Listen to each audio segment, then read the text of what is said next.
Super Evil Megacorp is really trying to be evil to me. I just got episode 33 out there for y'all, and they come out and release patch 1.6 early. We were all waiting for it. It was going to come out Thursday, with our 24-hour stream. I was ready, I was making time, and then they go and drop it on us early. It's pretty sweet, though, that they did get it to us early. We get time to play it all, get these skins. I bought a whole bunch of cards. I don't know if I'll buy more. They are kind of pricey, so we'll see if I pick up some more. But I got that Tier 2 Kashka skin, and it's looking great. And I'm pretty sure it makes me stronger with her, too. So, yeah. But we got a whole patch to run down. Let's do it. Let's jump into episode 34. Shatter the Vain, a podcast about vainglory.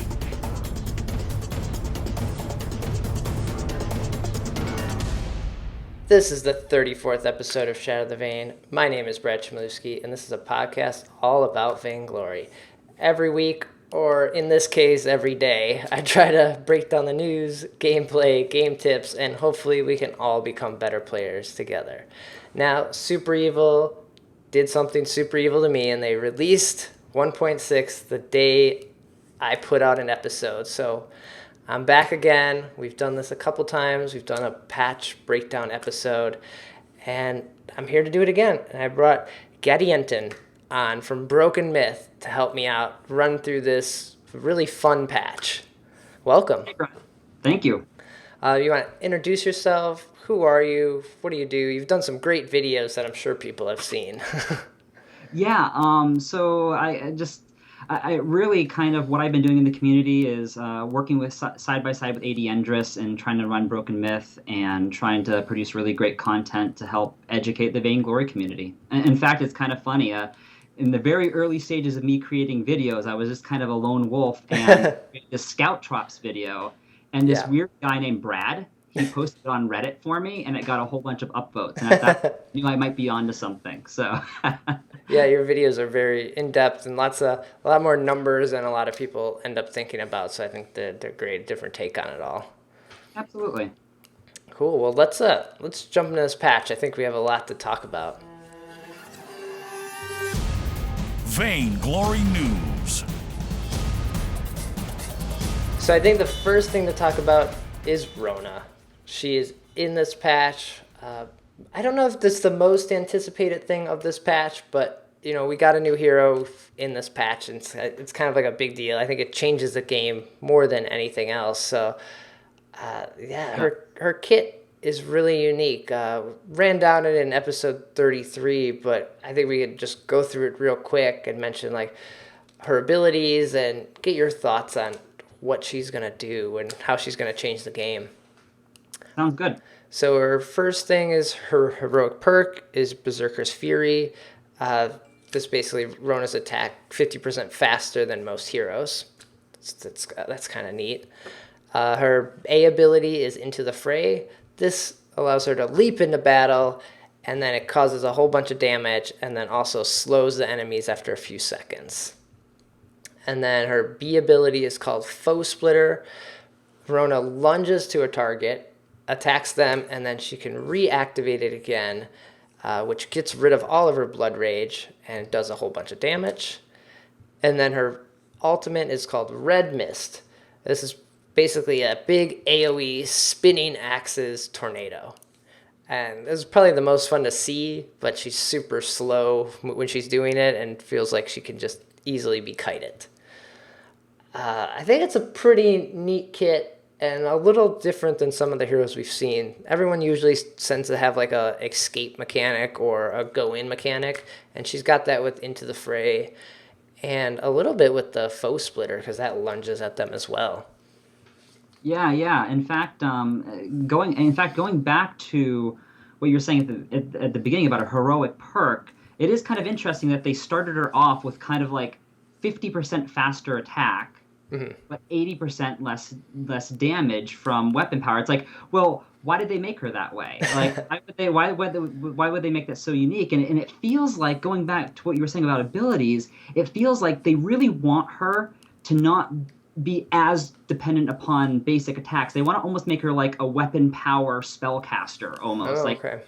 it feels kind of like they want the faster attack speed to build up this rage and then to spend that rage to do damage rather than using the damage more from her basic attacks. Okay. It almost feels a little bit like that. Yeah, I think in the video, Ciderhelm mentioned like she may seem like a warrior, but she's almost an assassin because she goes in Yeah. there, uses all of her stuff, and like blows someone up, like you said, with all of her abilities. Yeah, and in fact, it's kind of interesting in the sense that she has weapon power ratios on 2 out of 3 of her abilities, which is more than any other hero out there. Okay. And I think that at most any other hero might have one ability that has a weapon power ratio on the damage. And then the other part is the Red Mist.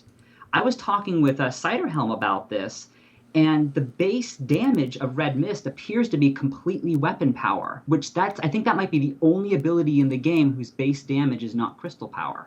Oh, okay. So anyway, it begins. The more I think about it, the more it feels like it's almost like a weapon power caster of sorts, where they really want these abilities to be kind of the key, and not as much about those basic attacks. That's cool. And then almost all of her stuff has this like crazy crystal power ratio on it. Like the numbers are pretty high, except for that Red Mist, like you mentioned. Yeah. Do you see people do you think people are going to build her some crystal or try some stuff? What are you thinking now as you've seen these numbers, which you may not have gotten to play with her yet? Yeah, I haven't been able to play with her yet, but let me tell you, I've already been looking over the numbers in depth. I've been talking to people who have played her a little bit without doing any name dropping. But basically, Crystal build. As a theory crafter, one of the first things I try to do is think of what are the builds that maybe Super Evil Megacorp didn't want you to do. Like, what are the things that they didn't plan into the character for you to do? In fact, a lot of times that's how characters really kind of shine, is by the player base finding ways to build characters that Super Evil Megacorp didn't intend for you to do. And so I started thinking, like, one of the natural gravitations of mine was, okay, what about a crystal power Rona? And one of the interesting things I've been pondering over, and I think this would work, and once again need to test and verify this, is like, for example, Aftershock. They reduced the internal cooldown of Aftershock down to 1.5 seconds, and I think there's about a 2-second gap between the initial activation of Bow Splitter and the second activation. And I'm questioning, like, could I get 2 Aftershock procs out of that? Oh, okay. And would that be an immense amount of burst and doing that kind of assassin-y type thing that Ciderhelm talks about in the video? Yeah, interesting. The way we were seeing, even I think Shin had this like double Serpent's Mask clockwork build that seemed pretty popular, and maybe like the build number 1, and maybe we're gonna see some of these other builds come out, like you're saying. Absolutely. Yeah, and the dual the dual Serpent Mask I think is very popular, of course, because Shin popularized that very quickly when it was shown in the videos. I mean, he just dominated with it. And going back to that Red Mist, all that base damage and all that weapon ratio is all weapon damage. And if you just maximize your lifesteal on that, you can sustain through tons of stuff.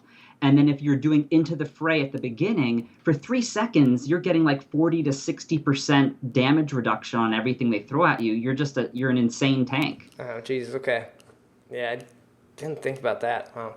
That's kind of like you got to stay in those fights, but it's kind of good right now. The meta is, let's all fight in this group really close together, and whoever comes out alive wins this fight. So her and Koshka in there just spinning around, doing a whole bunch of damage. Yeah. Admittedly, I really hope that big red button broke people of grouping up.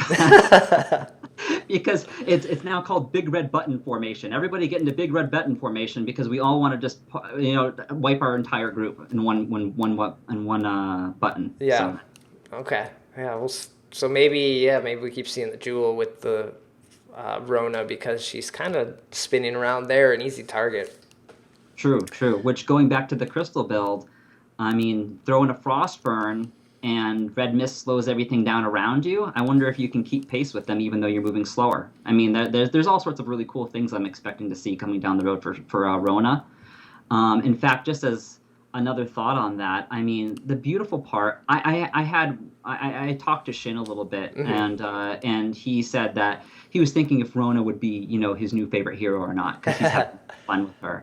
And the thing that I pondered out loud about was, if she could equally be built well with Crystal as well as Weapon, she Yeah. makes a fantastic favorite hero because she's very versatile. You could throw her in any group, and if you need to build weapon power because your teammate is Crystal, you can do that, or you could do vice versa. Yeah. So it makes it so you could play her in just about any matchup in that sense. I haven't seen a lot of people go in like a tank build with her. I don't think she has that base health that Glaive or even a or that tank Koshka had. Like she's not up there, so she kind of is there to do the damage, not just tank it all. Admittedly, I mean, we saw support Glaive come to be this big thing, and then Glaive I don't think was ever intended to be a support necessarily. Right.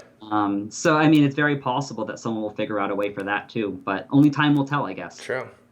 Well, let's keep talking about heroes, and then we'll come back to these cards and the profiles and all that. I think the top of the hero balance change is Petal. I think we're all happy. I think most of us are probably happy to see Petal getting some love again.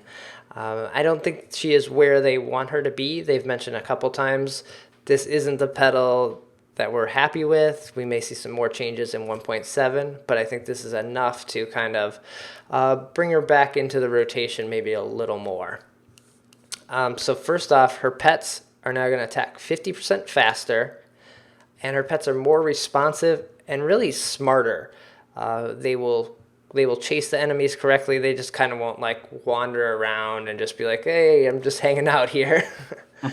And then their damage has been increased too. It's almost double at the bottom end, and then the crystal ratio has gone up from 45% to 35%. And I think one of the neat changes, I think we all probably thought when we first started playing that seeds gave you vision. And we put seeds all over the map. I know maybe my first couple games I was like, oh, if I put seeds here, I can probably see where they're coming. And you quickly realize, no, you couldn't. But now you can. But that vision is like 1.2, and it's basically like you need to be standing on the seed or it'll show someone attacking it. I think that's probably the idea. Like, oh, I can see that person killing my seed. And then the final is her ultimate.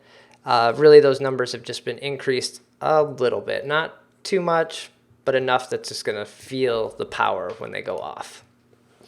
What do you think about Petal? Do you think she's going to be a contender again in this patch?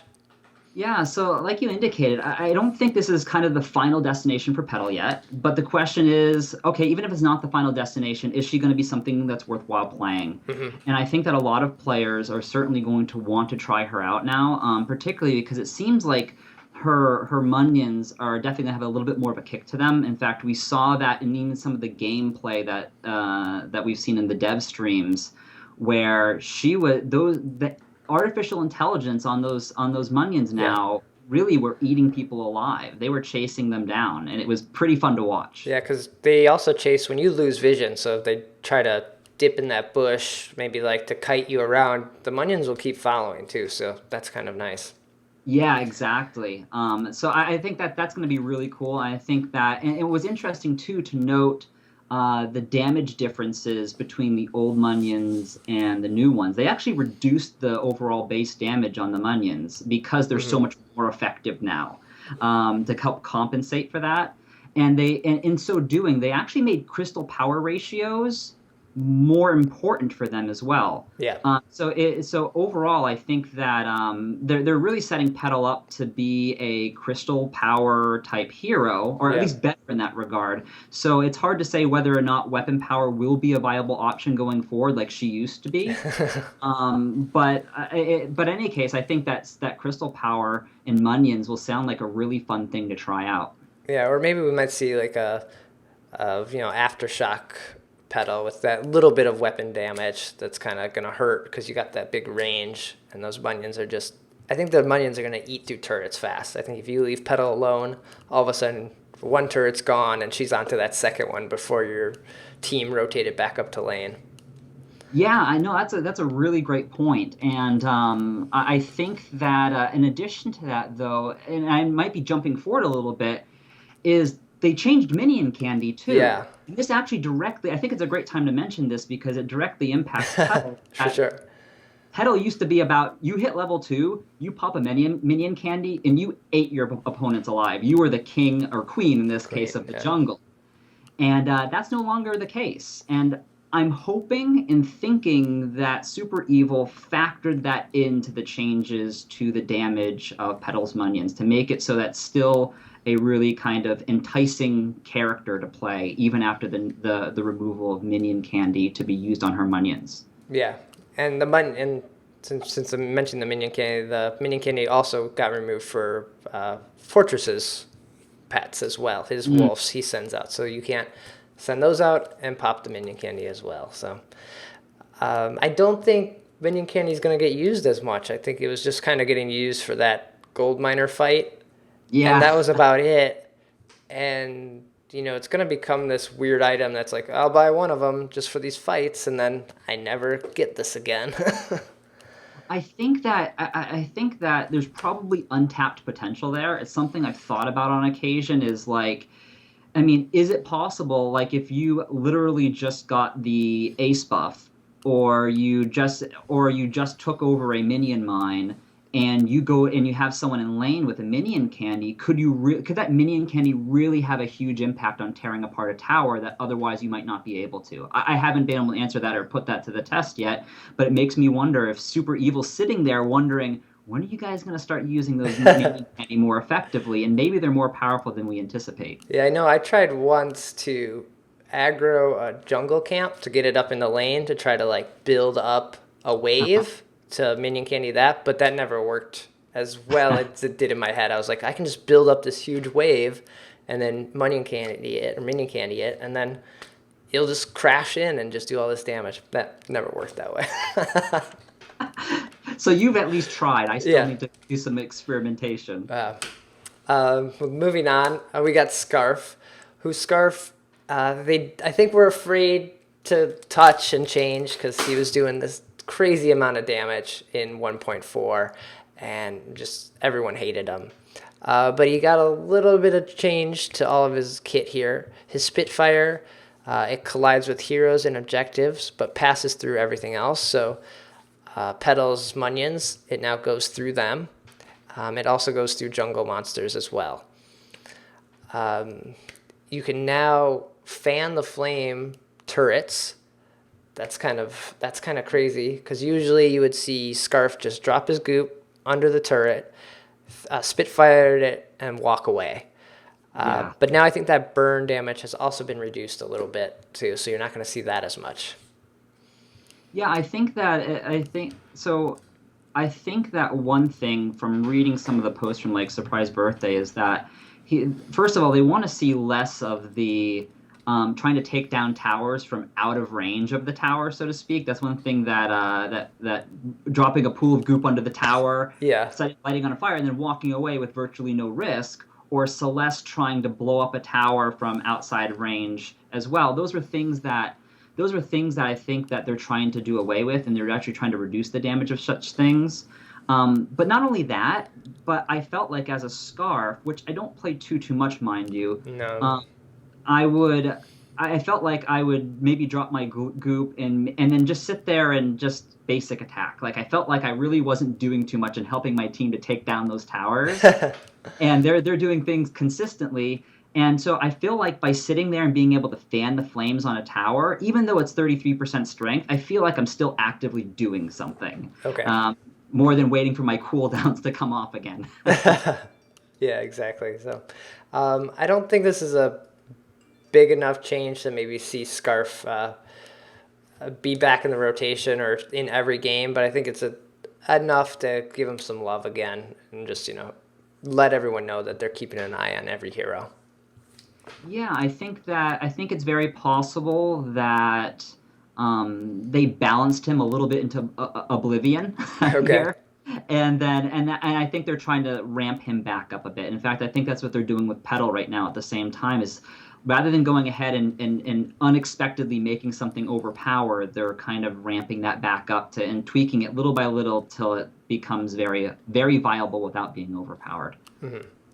Um, and then the hero that was overpowered probably in 1.5 was Jewel. And she really didn't get changed that much. I don't think as much as everyone would have thought she would have been changed. She just really had some numbers tweaked. Her hitbox was reduced, so that's more accurate. So when she jumps in now, you won't be outside of the range, and your Adagio ult won't be canceled, or your Ringo ult won't be canceled. So that's a little smaller area and makes a little more sense. Also, Big Red Button is now going to deal damage over 6 ticks instead of 3 as it was before. So you have a little bit of time to maybe like walk out of the range of it or like step to the side and not just be blown up instantly. Yeah. I mean, overall, I mean, I have to admit, with patch 1.5, even though Jewel definitely kind of took a high tier place amongst players, in the grand scheme of things, I mean, even though I've been blown up by Big Red Buttons way more times than I admit, in the grand scheme of things, it's not. This patch hasn't been nearly as bad as some of the as the Koshka massacre that we saw, Okay. the Scarf massacres we saw, and so forth. It's been really, really good, and I feel like even though this seems like a small change, the Jewel, I don't think that we're really in a place where we need massive changes to put Jewel where she needs to be. Now, of course, some testing and playing may call me a liar. I mean, Okay. who knows? We'll find out. But I think that the change here that's been done makes it so that you're not going to take a bucket load of damage Right. at a time. In fact, it's actually funny. They're describing it as a bug. They're describing it as a bug where in the description it says you're supposed to take damage over 1.5 seconds. Yeah. But the damage went like this: 0 seconds, 0.5 seconds, 1 second, and then all the damage was done. You were taking it in 1 second. So by doing this and actually having that full amount take place over a second and a half and taking it and spreading it out more, it's very possible that that Jewel will come back into where she needs to be. Okay. Yeah, nice. And you still had to be good at Jewel. You know, Yeah. if you didn't land those ultimates as a Crystal Jewel, you were kind of worthless. So Yeah, true. I mean, it is being speculated, though, that with Jewel, because of the way they've changed her ability, her Big Red Button, that people may just start replacing Shatter Glass with Frostburn, Okay. and making it so people have a much harder time getting out of the way now when she makes that initial connection with the first tick. Oh, okay. Speculation. We'll have to see how that plays out. Yeah. Interesting. Okay. Next hero is Fortress. His early game was basically wrecking people and kind of just making it hard to get rolling if you knew what to do with him and you had a teammate that was like, all right, we're just going to fight and take over this other people's jungle. So now his stacks, it's going to take 1 tick longer. They went up from 5 to 6. And the initial damage has just been brought down a little bit. So that's nice. I don't think he was like crazy strong the last patch. He was strong if you knew how to play him, but he wasn't wrecking games, I guess. And the next hero that got changed and some little bit of love is Adagio. He got a slight buff to basically his scaling on, I think it looks like all of his crystal ratios. So that weapon Adagio we were seeing back in the stutter step days, he was pretty strong. And then when the stutter step went away, so did Adagio. And basically all of his ratios on his crystal ratios are now up. And I think Adagio is going to be the man in this patch. Yeah, I feel like there's been this desire in the Vainglory community to start using Adagio again. I've seen it's surfacing in like VGL and so forth. And yeah, I feel like people really want to start using him again. And I feel like this buff, while it appears like it's small percentage gains in the some of the crystal power ratios and so forth, I feel like it might push him over the top. Yeah. I know I am a bad Adagio player. Like I don't know why. I'm just like not good with him. I like his kit and everything, and I like lighting people on fire and healing. So I like everything about him, and I wish I was better with him. So maybe this will help me just like play him more because he's more reliable and, works in the meta now. Yeah, yeah, and I hear that. I mean, traditionally, Adagio was like a really good pairing with heroes like Cruel, or some people call him Crawl, I guess. Crawl. I don't know I what you. say cruel. I Yeah. say Cruel. So in any case, we'll have to ask 80 what he says. That'll Okay. be the official stance on it. Okay. But in any case, then in addition to that, I'm hearing that Adagio pairs really nicely with Rona. Oh, okay. And I haven't validated that. I just heard that. So there's some things there that I think that Adagio might kind of rise in the amount of usage we see. That makes sense because her kid is like she's kind of low mobility in a sense once she gets going, and if you can keep the enemies there with Adagio slow, that only helps Rona. Absolutely, absolutely. And then the next hero is probably one you are the most familiar with and enjoy playing is Taka. Yeah. Taka's kind of stupidly strong this last patch and annoying. hmm And really, the only thing they changed was Mortal Strike went down from 30% lifesteal to 20% lifesteal. How do you think that's going to be a big effect on him? Yeah, so let me. There's a little bit of history here. Yeah, I mean, Talk has been my main since like December of 2014, so for a Okay. long time, and people had been screaming for months and months and months that Taka wasn't viable. They needed to make changes and so forth, and they haven't done anything to buff Taka the entire time I've been playing him. He is still pretty much the same exact hero. They The fixed the bug, They fixed the bug. That and was it. then they got rid of global flares. Yeah, yeah. So his heroic perk was bugged, and they fixed that at the beginning of April. And then I made a whole bunch of buzz about it on BrokenMyth.net, trying to let the community know he is now a weapon carry extraordinaire. Okay. And because they fixed this one little bug, and then all of a sudden he became really popular. And so anyway, with this whole change in the lifesteal down from 30 to 20%, I'm expecting that it'll probably balance him the little bit that he needs. I Okay. think that he is really kind of top tier right now. I think that bringing down his sustain a little bit will help. Admittedly, I am already seeing Taka players such as Xenotech building Serpent Mask on him after they get their Serpent Blade in place. Oh, okay. Or their Sorrow Blade, That's not sorry. right. Yeah, so I mean, it's very possible that we just see the rise of maybe getting a Barb Needle or a Serpent Mask to kind of compensate for that. But at least it forces you to use some money and an item slot to get that done, and that it's not a default part of the kit. Okay. I know I hate playing against Takas. I already buy a lot of mines, but I buy like twice as many mines when there's a Taka, and I'm like, screw you, you're not getting away. That box is gonna help you. I gotcha. Oh, I mean, and you mentioned the nerf to flares, but I mean, even then, when I'm playing Taka and I see another Taka player, I carry flares with me. I just drop one on his head when I know he's going to go to stealth anyway, Uh-huh. and it doesn't work, and I take him out. So it's still possible. It just takes a little bit more finesse. Now I noticed this could possibly be a bug in the game, but if you ping Taka before he boxes, does that ping still follow? I've heard that's the case. Okay. And I'm betting you it's been used against me time and time again, and I have no idea about it because I can't see it happening. Okay. But I've heard that that is the case, and I don't know how many people actually know that or use it though. Oh, whoops. I just now told a bunch of Just people. totally ruined my day. But I noticed this in the last patch. I was like, oh, you can still see the ping mark on any hero when they go into a bush or something like that. And it kind of gives you that little bit of vision or that information that you might need to follow them. So, Yeah, I don't know if I'm that coordinated to like at the spur of the moment throw a ping on someone just before they go into stealth or just before they go into a bush. But yeah, I'm it's worried a great about idea if you're I'm able worried to. about myself and keeping me Yeah. alive. The next hero that is probably also top tier is Vox.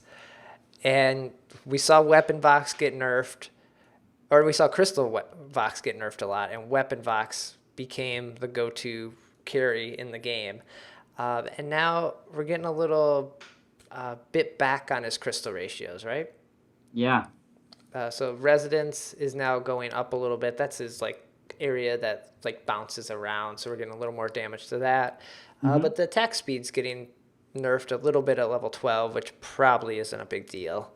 And I doubt most people are going to notice. Yeah. So on the attack speed side of things, I think that reducing that a little bit's good.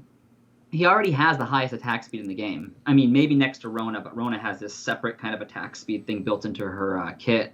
But I mean, overall, you've heard me mention this, and I'll mention it again. I get really excited about the way that Vainglory's built this game, how there's a lot of different ways you can build a lot of heroes. Mages, a little bit different. It's hard to build a weapon power mage like a weapon power Celeste or a weapon power Scarf. But most of the other heroes, there's a lot of possibility to do kind of both either a crystal power build or a weapon power build. And by increasing this resonance, I don't know if it's going to be a significant enough change, but it would be nice that if Crystal Power Vox becomes viable again as an option. Okay. Yeah, we'll see. I think, I play a little bit of Vox, but not enough to carry games like lots of Vainglorious people have been known to do. My Vox is not that good, but he's a lot of fun to play. I think he's, like Taka, being able to jump around and kite people is just a lot of fun. Oh, yeah, absolutely. And then the final two heroes that kind of got a buff were Catherine and Saw.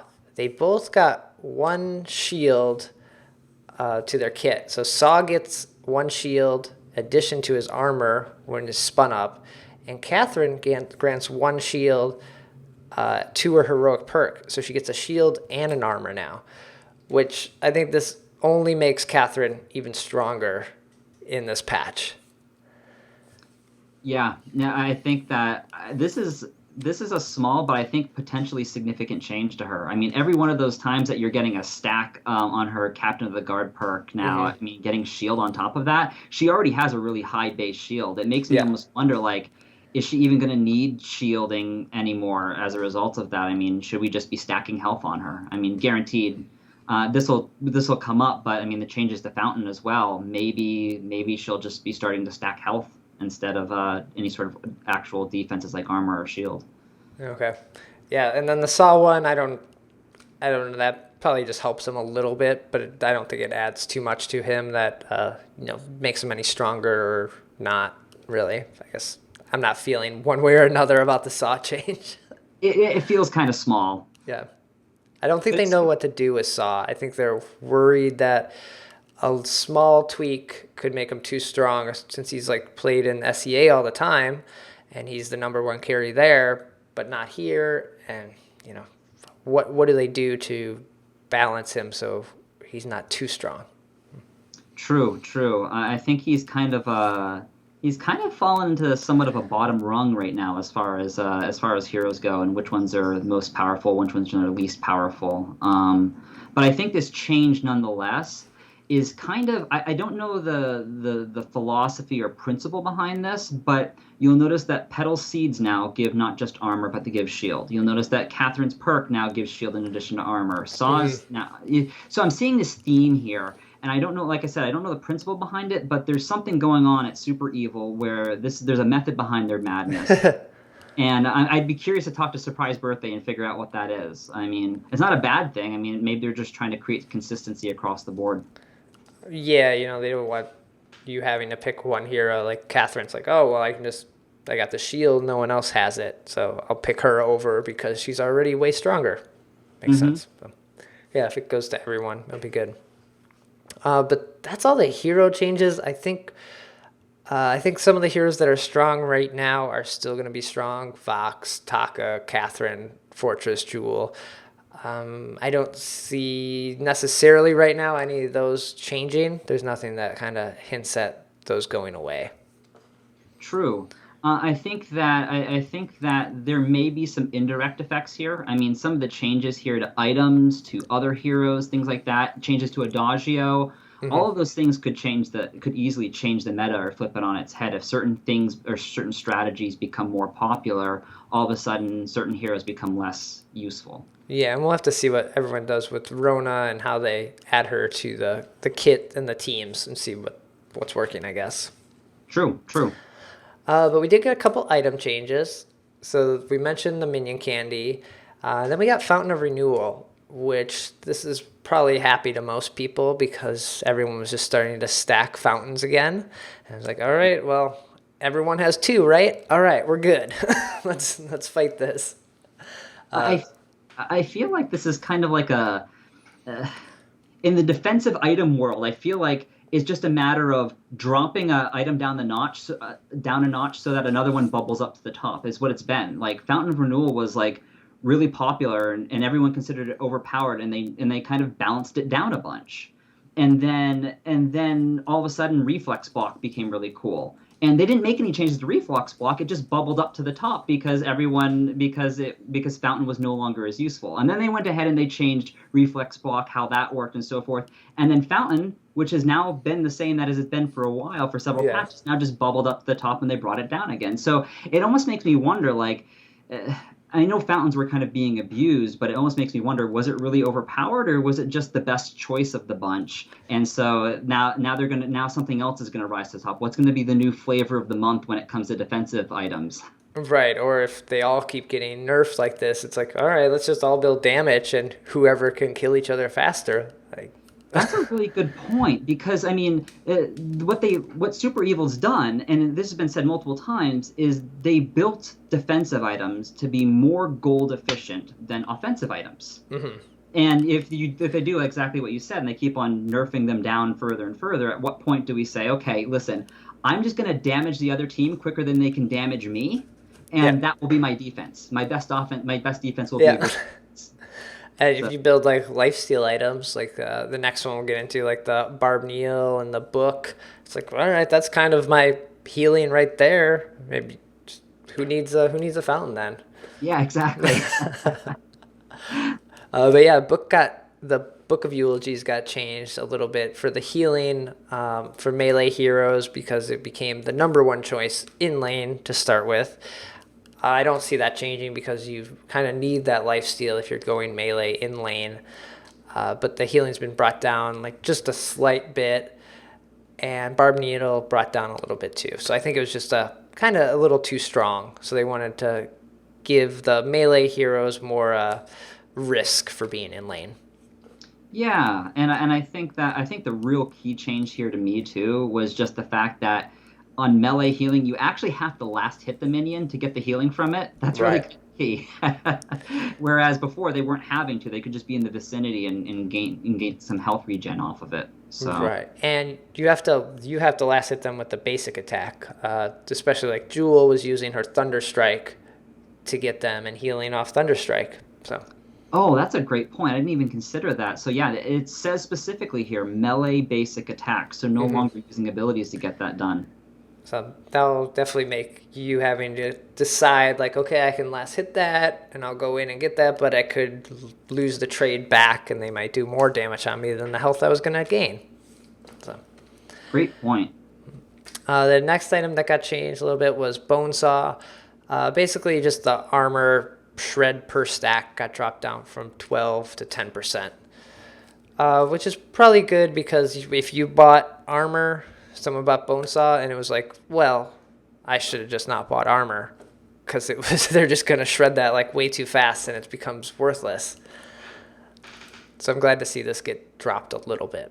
Well, I did I've been doing math on this stuff for a long time, and Bonesaw, even if you're just going against a level 12 hero without armor, it was a great pick almost all the time for a weapon hero. Like that armor shred would actually be very effective just against base armor values. And I think that's what Surprise Birthday's here is saying as well, is just like it was just too powerful even against opponents who didn't build armor. And okay.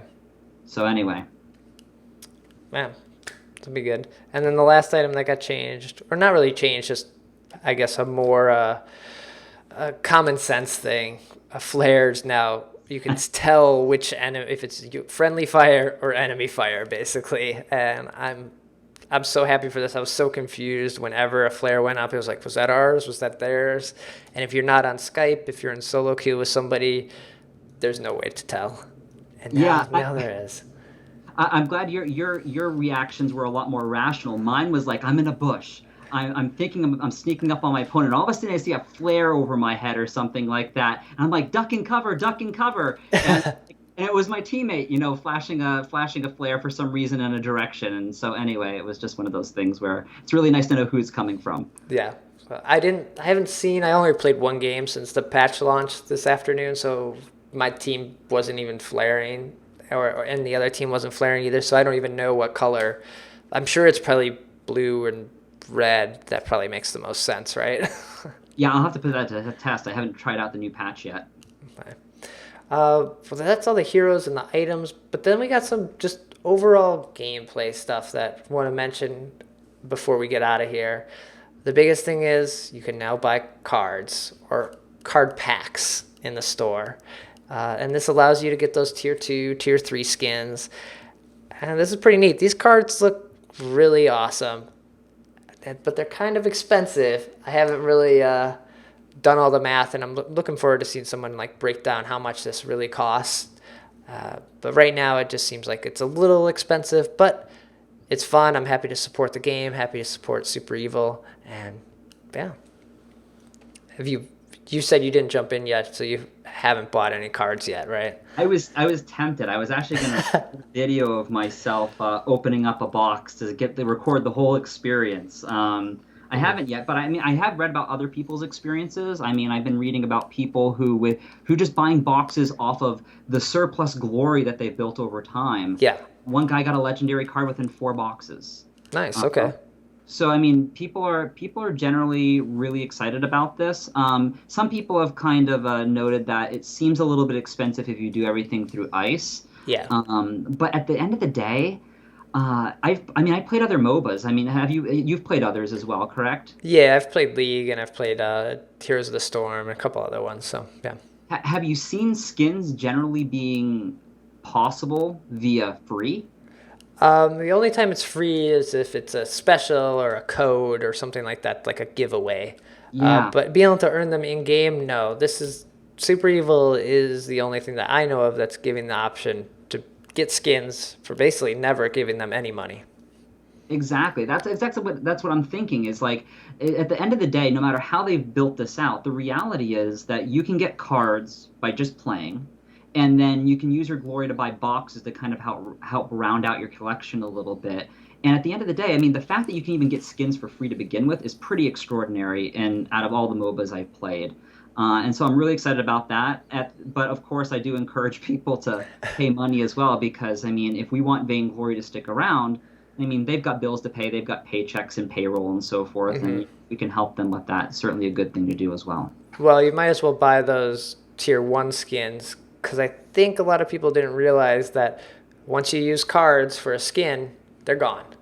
You don't get to keep those cards, and then therefore the other skins. It's not like if you have 8 minion years, you only need 8 across the whole game. No, once you use those 8 to unlock a skin, they're gone until you earn them back again.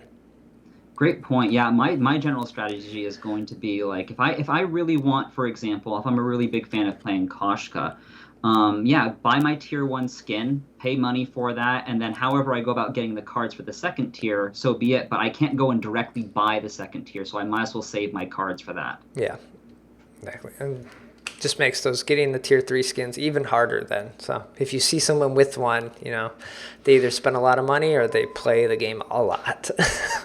Or they have a family member that works for Super Evil. Oh, yeah, I guess so too. The next bit we got in the game was the new casual and ranked queue. I think people are super pumped for this.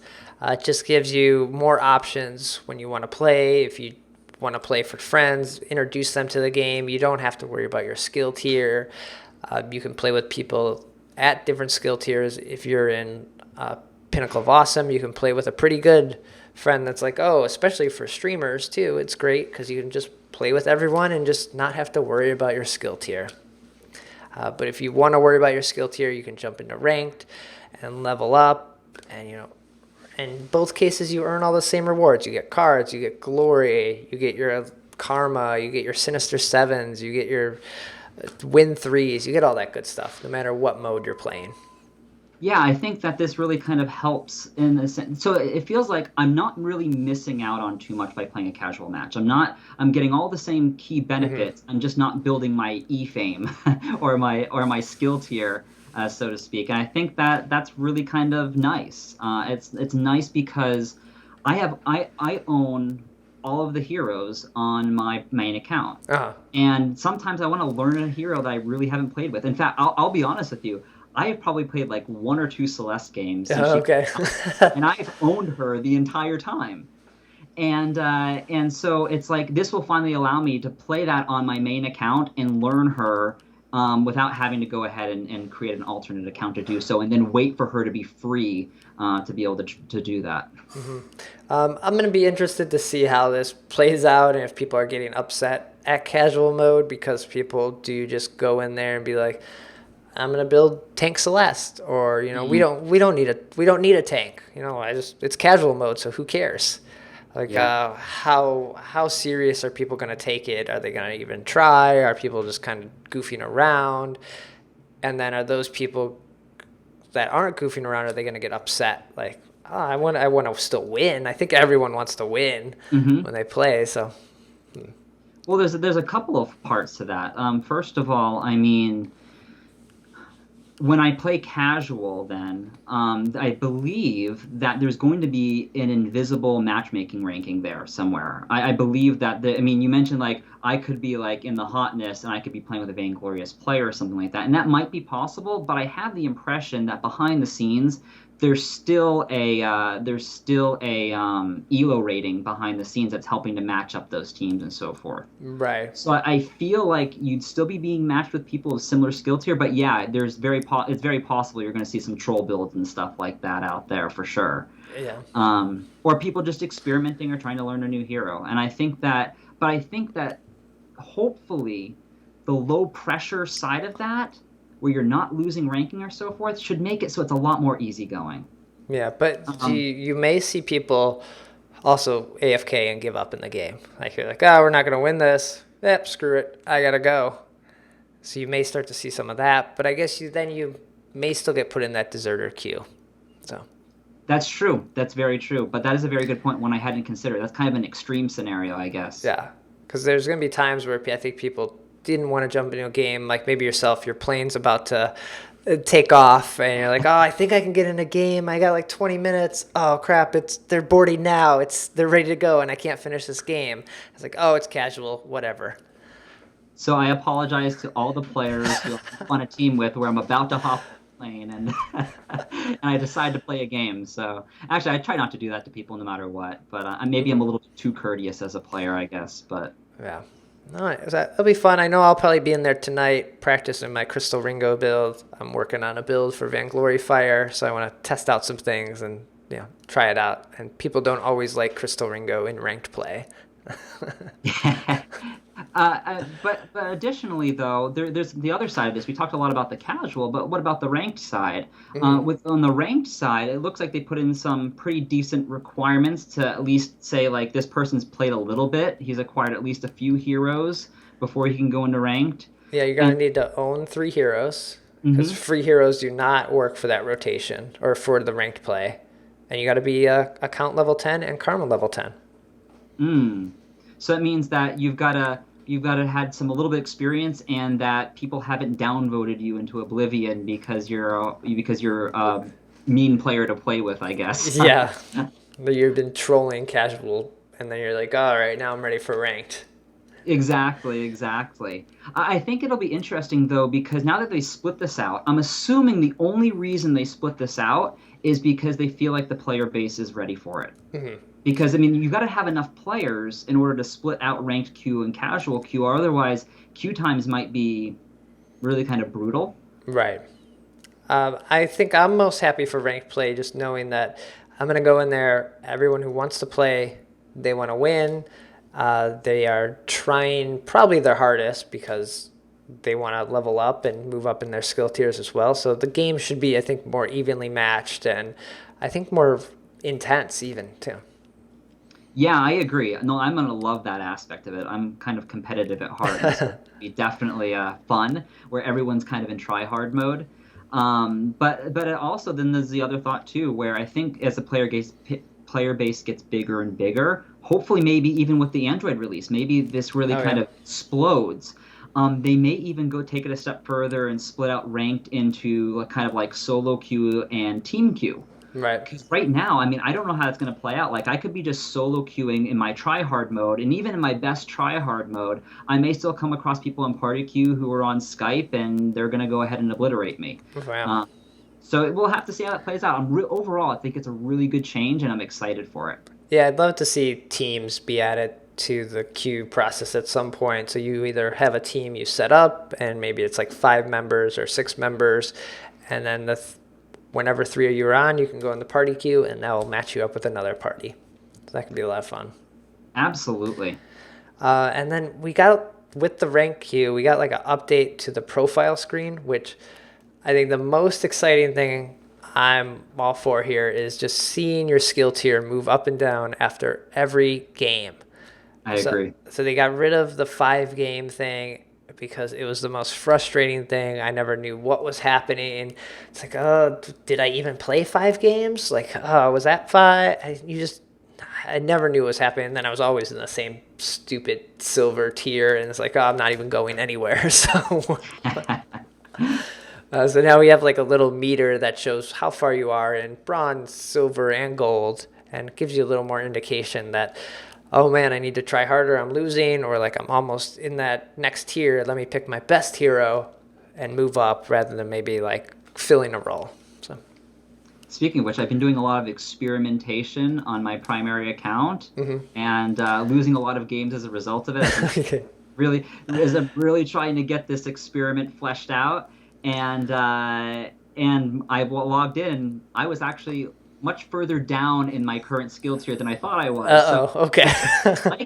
I was a little bit disappointed to find how bad it was, but nonetheless, I think I really like it. I already begun to appreciate it.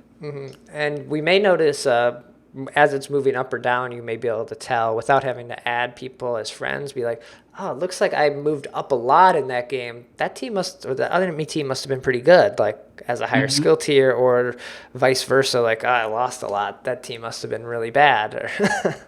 Yeah. Well, there's been times too where you just get beat down real bad, and some people like to point fingers at their teammates and so forth. But at the end of the day, it's very possible you just played against a team that was meant to beat you down pretty hard. They may have been a higher skill tier. You lost virtually no elo as a result of it, and everyone just did their best.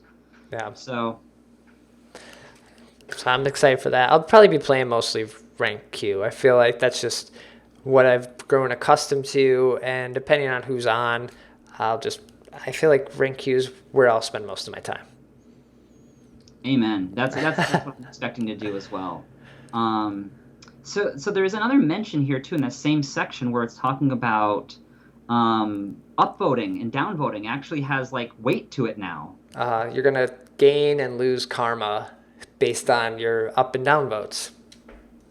So I think that may frustrate a few people if they're like in between that 10 range. Like if you get a lot of downvotes or you haven't been playing very long, so your karma's not up there. Mine's at 20. I'm sure yours is too. And it's like, it's going to be hard. You're going to have to do some really bad games probably to get a lot of karma dropped down. Yeah, what I find interesting though, I don't know about you, but I've been up to this point, I've been very liberal in honoring players. Like if my teammates really did their best and they just didn't know good enough of what they were doing or whatnot, but they weren't rage pinging. They kept on trying their hardest. They didn't give up. I just go ahead and upvote them, even if they weren't the best player in the world. Because I feel like there's no player that's going into these that's trying to lose. Okay. They may have just not known to check that bush. They may have just not known any better. I don't know. But I've been kind of liberal with that, and now I'm wondering, like, should I be? Like, Yeah. should I and maybe I'll just continue to reserve my downvoting for players that have used like toxic behavior. Well, if you're liberal with either one, I think you have less power in it. So maybe you use it too much. Mine's a 1 and yours only like a 0.7. Yeah. You know? I think Yeah, so it does mention that the abuse of downvotes will result in your votes no longer having an impact. I don't know if upvoting will, if I'm too I guess, gracious with my upvoting. If they're going to start saying, "Oh, Gadianton there, he just upvotes everybody. Don't pay attention to him." Yeah, he has no weight in this. And then the last bit here, there's some gameplay changes. One thing is turrets must be destroyed in order. I don't think most people even knew you could do this. You saw this happen when you had like high skill tier teams go against low skill tier teams. And sometimes it would just be like, oh, all right, let's just take this turret right here, or you just kind of being jerks, or maybe like let the Kraken take the one in the back and we'll take the one in the front. So usually it happened to me when I was in solo queue and I accidentally ended up going against a Nemesis team or something like that. And it was just like, and I laughed about it. I thought the first time I saw them do that and take a tower out of order, I thought that was hilarious. But anyway. Yeah. So you can't do that anymore. So now don't try. Early game aces do not buff lane minions as much. So I think that just the ace is going to be kind of changed. It's not going to be as the same amount throughout the game.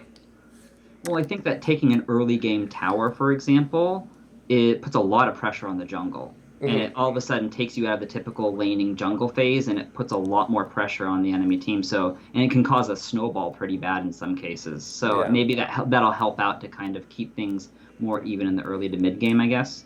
Hopefully. And then the ace buff is going to be canceled if you take turret damage. So when you go to dive a turret and your whole team's there, like, let's get that one last kill. We'll get the ace buff. I'll live. Now you might be getting attacked by the turret, and you might have to rethink those turret dives a little bit. Are they really worth it? Yeah, I even saw it in the dev stream today where someone was really low on life. He got the ace buff. He dove in, and then he almost died from turret hits because once he took that first turret hit, he was no longer regenerating life, and he was really low. So yeah, and this takes it. Is it for your whole team, or is it just you? I think it's just you. Okay. So maybe you can still go in and get the kill, and maybe the rest of your team is like, yeah, go for it. We'll heal up, something like that. Exactly.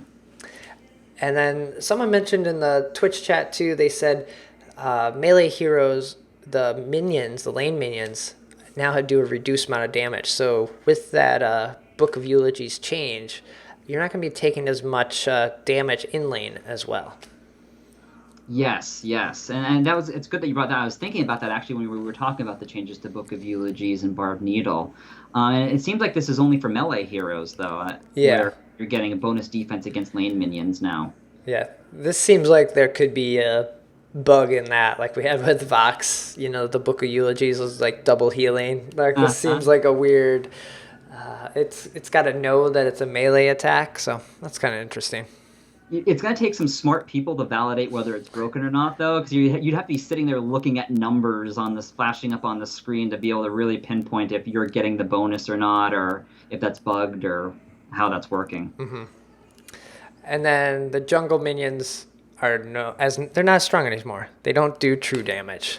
So I think you'll be able to maybe take that back group now. You know, back in 1.4, you could take the back 3 minions all together. You might be able to start to do that again. They're not as strong. Would I be the only one that has died to those rear 2 large minions on accident when they first got buffed? No, I don't think so. I think I didn't think so either. It's my guilty confession, but in reality, I think most of us have been there. So I'm really hoping that now I'd be very curious to see, like, could I, without a support tanking those, solo those without just totally getting shredded? Because I know as the laner, if you jungle got invaded, you could run over there and try to take the minions, but Ringo level 1, he has a hard time taking the jungle camps because they hurt a lot if he wasn't great at kiting them. Oh yeah, even as a fortress support, those two at level 1, they ripped me to shreds. So I'll have to put that to the test now. Yeah, this will be good. Anything else to mention in this patch? I felt like it was a small patch, but we went on for a long time here. I'm a little bit chatty, so that maybe influenced that a bit. We've got the big Android launch coming on, what's this, Wednesday, Thursday for the July 2nd, and we're going global. all these Android devices, all these new players are going to be coming into the game, entering the fold. And, it's going to be awesome. I think we're going to have a lot of fun with these new people. We're going to see probably some new names that we don't recognize. It should be good. Absolutely. Are you going to consider getting an NVIDIA Shield? I would like one. If Super Evil wants to send me one to test drive for the podcast and review, I'm all for that. So Super Evil, if you're listening. But right now, I like the iPad Mini. I play on that. It works out pretty well. Cool. Well, before we get out of here, where can people find you when you're not traveling and playing games before getting on the plane? So you can find me on BrokenMyth.net. Certainly subscribe there, not only just for me, but all the other awesome players who also are writers and authors for BrokenMyth.net. And then you can also find me on Reddit as JKlick, Jklick. You can find me on YouTube as Epic Geekery. And I think at the end of the day, I think that I need a branding manager or something like that. 'Cause and then in-game, I'm known as Gadianton. So okay. I don't have any sort of solid alias, I guess, in the gaming world. Yeah, sometimes your name quickly gets out of hand. Sometimes it's like, oh, I didn't plan for all this stuff to happen. It didn't. I started with Epic Geekery when I was a League of Legends player. So I have YouTube videos there. So in any case, that's where you can find me. Nice. And if you want to follow Shatter The Vain, it's on Twitter at Shatter The Vain. I'm always sharing photos, news stuff, retweeting a lot of the How I Vainglory images right now, trying to get that triple glory weekend. And Facebook page /Shatter The Vain. And the website is shatterthevain.com. All the episodes get posted there. Links to iTunes with the video version as well if you're not watching it live on Twitch. And, all the links to the show notes. I'll include links to the patch, links to BrokenMyth. All that stuff is there. So head over there as well. And that'll do it for episode 34. Thanks for listening. Thanks for joining me. It's been a blast. Shatter the Vain.